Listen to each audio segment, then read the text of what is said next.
खबरों के सिलसिले को आगे बढ़ाते हुए रुख करते हैं सराय आलमगीर का। हमारे नुमाइंदे चौधरी खुर्रम शहजाद की रिपोर्ट के मुताबिक तहसील प्रेस क्लब रजिस्टर्ड सराय आलमगीर का हफ्तावार इजलास मरकजी दफ्तर सदर शमून मिर्जा की सदारत में हुआ। इजलास का आगाज तलावत कुरान पाक से हुआ।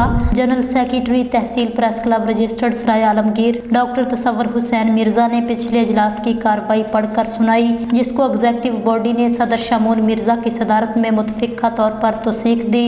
General secretary doctor Tasawwur Hussain Mirza ने सदर शमून मिर्जा की इजाज़त से एजेंडा पेश करते हुए कहा, योम आज़ादी को शजान शान से मनाने और योम आज़ादी का मतलब पेश करते हुए मोअज़्ज़ज़ अरकान तहसील प्रेस क्लब रजिस्टर्ड सराय आलमगीर से कीमती राय लेने के बाद मुतफिका तौर पर तहसील प्रेस क्लब रजिस्टर्ड सराय आलमगीर के सदर शमून मिर्जा का कहना था, योम आज़ादी को इंशाअल्लाह भरपूर तरीके से मनाया जाएगा।